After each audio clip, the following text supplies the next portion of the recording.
Yeah, let's talk about a couple of sort of interesting, scenarios. But to start with, Dustin, I think you're obviously the person to begin this discussion. Why are young people getting colon cancer? So this is actually really concerning. So over the last 40 years, the rate of colon cancer in patients less than 50 has doubled, and rectal cancer has quadrupled. Obviously, I'm one of them. And the honest answer is I don't think anybody really knows why. It looks like it's a worldwide phenomenon, so there's now been data presented across many countries that are seeing a very similar effect. There's people interested in microbiome and diet, childhood obesity, some kind of gene-environment type interaction. However, we really don't have a good handle on why this is the case. I'd really like your comments on the shift, that recommendations were made to shift screening to 45. Yeah. What does that do for this problem? So I think it helps to some degree because there's a big proportion of the patients who are being diagnosed early are in that range. However, I think what's more important is getting the idea out to primary care docs that when they see a young person with rectal bleeding, it's not always hemorrhoids.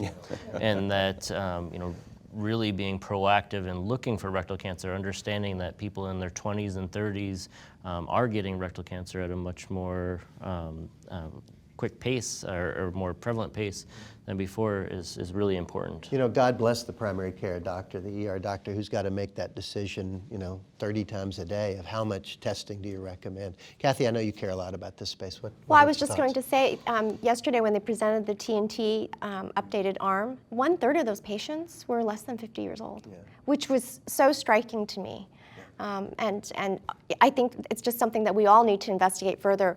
Definitely patients, family members, PCPs, they need to pay attention as well to help get these patients to us sooner and get them diagnosed before they actually become In addition to the PCP, I think there should be global awareness also to the overall population that this is a problem. And that, oftentimes it's not just the primary care physician, it's the patient who's young, sees blood, says, Googles it and think, probably hemorrhoids because it's very unlikely at this age to get cancer. I think there should be general awareness across the board about this.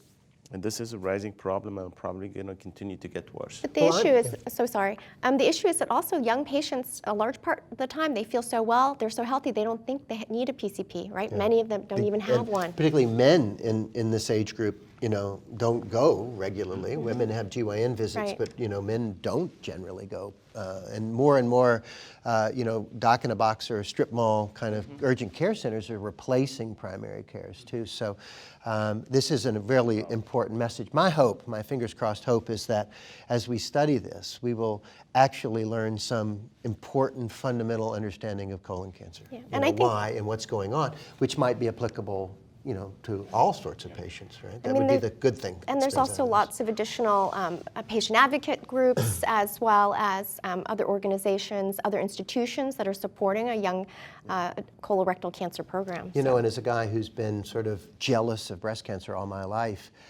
to me this wave of young people getting the cancer is a way for us to get some advocacy, to get the kind of research support that we need urgently, quite honestly, to do this. So for all the audience out there listening, make sure your community knows about this. Make sure your ER people and your primary care referral network are aware of this.